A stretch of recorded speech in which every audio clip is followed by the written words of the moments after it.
দরদি আমি শুনেছি লা ইলাহা ইল্লাল্লাহু মুহাম্মাদুর রাসূলুল্লাহ। এই যে লা ইলাহা ইল্লাল্লাহ আর হইল মুহাম্মাদুর রাসূলুল্লাহ, আমি শুনেছি এ কলেমা মুখস্থ করে পাঠ করার বিষয় নয়। এ কলেমা সাবুত করতে হবে। সাবুত আরবি শব্দ বাংলায় হইল দেখো। দরদি এই কলেমাটা দেখবো কোন দলিল প্রমাণ করে? এ কলেমা দেখে দেখে পাঠ করতে হবে, ধরতে হবে, কলেমাকে চিনতে হবে, কলেমাকে বুঝতে হবে। এই কলেমার ফাঁকা আছে, পানা আছে, অরুজ আছে, নজুল আছে, আমার জানা দরকার। ও দয়াল, আপনি আপনার ভক্তকে বুঝ দিন কিভাবে এই কলেমা পড়তে হবে। সাধক বলল, জীবনে এ কলেমা একবার পাঠ করলেই সারে। আমরা হাজার হাজার বার পাঠ করি, কোনো লাভ হবে না। যদি অন্ধের মতো কেউ মুখস্থ করে এই কলেমা পড়ে, কোনো লাভ হবে না এই কলেমা পড়ে। তাহলে আজকে জানবো এই কলেমা পড়ার বিষয় না, এই কলেমাটা ধরার বিষয়। যদি এটা ধরার বিষয় হয় তাহলে সেটা বস্তুবাচক হবে, আর ধরতে গেলে নিশ্চয় একটা পদার্থ থাকতে হবে। আমার জানা দরকার এইটা কি। আমি আপনার কাছে চাই এই কলেমার নকশাটা কি, এই কলেমার মার্কাটা কি, এই কলেমাটা কেমন, ইহা কি কলেমা। যা গুরু বাণীতে বললো এই কলেমা ধরতে হবে, দেখতে হবে। এই কলেমার রূপ আছে, গন্ধ আছে। আপনার কাছে আমার এই একটা বিষয় কি আপনি একটু ভালো করে আমাদের ভক্তদের মাঝে একটু বুঝিয়ে দেবেন। ছোট্ট করে একটি গান আপনাদের মাঝে রাখবো। বাবা, আজকে যেখানে আছি, দাঁড়িয়ে আছি আপনাদের এখানে, মালিক যদি বাঁচিয়ে রাখে, আগামীকাল দয়াল দয়া করলে চলে যাব সাইজি লালনের দেশে। সেই কুষ্টিয়া পার হয়ে রাজশাহীতে আগামী রাতের প্রোগ্রাম। তো সেই সাইজি লালনের একটা কালাম আপনাদের মাঝে রাখি, এরপর দেখি দয়াল কি করে।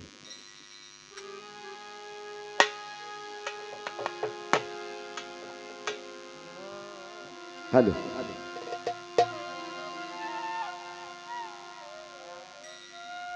কবে সাধু চরণ ধুলি মন লাগবে,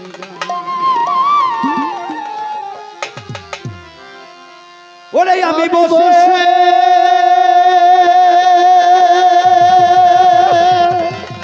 আছি আশার সিন্ধু,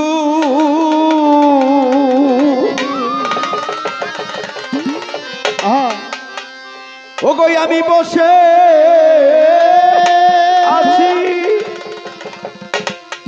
আশার সিন্ধু, অকুলে সদা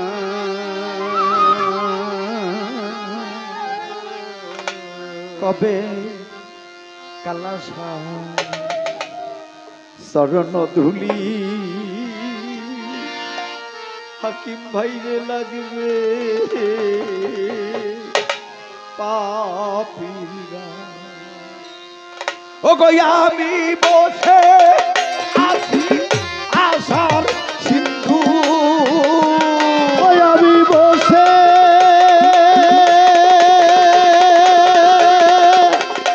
আছি আশার সিন্ধু, রতন রে আমি বসে আছি আশার সিন্ধু, অকুলে সদাই কি রে অকুলে সদাই, কবে সাধু ধুলি মন লাগবে গায়, কবে সাধু চরণ ধুলি মন লাগবে গায়। আমি বসে আছি আশার সিন্ধু, আমি বসে আছি আশার সিঁড়ি ও দয়াল কুলে এ সদাই বাজার কুলে এ সদাই কবে সাধুর চরণ ধুলি মোর লাগবে গায় কবে সাধুর চরণ ধুলি মোর লাগবে গায় সাতক যেমন মেঘের জল বিনে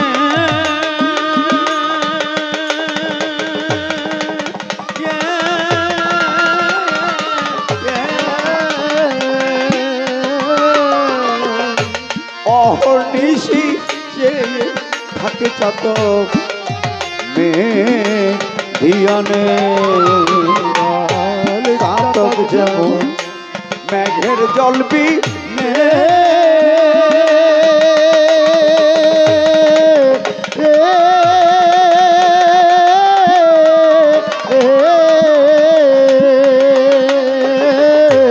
অহর্নিশি যে থাকে চাতক মেঘিয়ানে অগ তৃষ্ণায় মৃত ঘটি জীবনে দয়াল কৃষ্ণ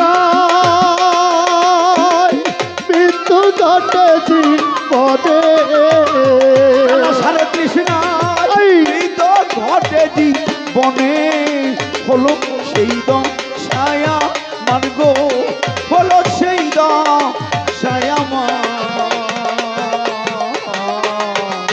কবে সাধু চরণ ধুলি মোর লাগবে গায় কবে সাধু চরণ ধুলি মোর লাগবে গায় ওই আমি বসে আছি আশার সিঁড়ি ওই আমি বসে আছি আশার সিঁড়ি ও দয়াল কুলে এ সদাই দয়াল কুলে এ সদাই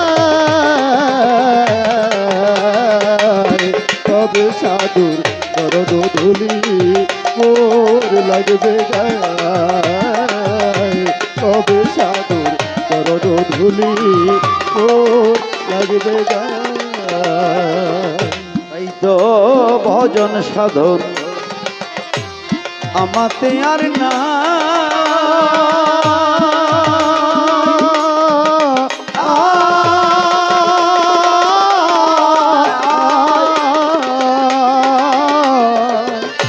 কেবল মাত্র দয়াল নামের দেই গদুহাই ভজন সাধন আমাতে আর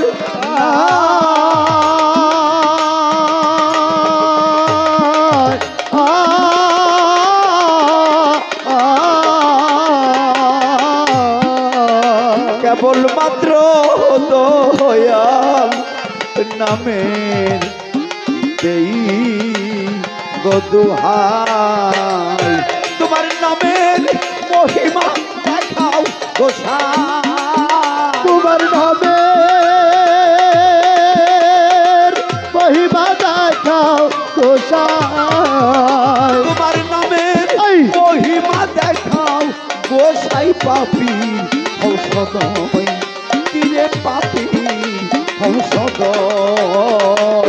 কবি সাধু চরণ ধুলি মোর লাগবে গায় কবি সাধু চরণ ধুলি মোর লাগবে গায় ওই আমি বসে আছি আশার সিঁড়ি ওই আমি বসে আছি আশার সিঁড়ি ও দয়াল তুলে এই সদাই দয়াল তুলে এই সদাই কবে সাধুর চরণ ধুলি মোর লাগবে গায় কবে সাধুর চরণ ধুলি মোর লাগবে গায় কথাই শুনেছি ওই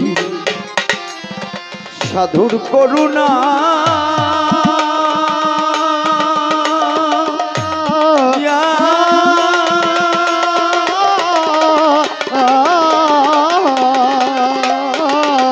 ওগো সাধুর চরণ পর শিলে দেহ হয় ঘোষণা আমি শুনেছি সাধুর করুণা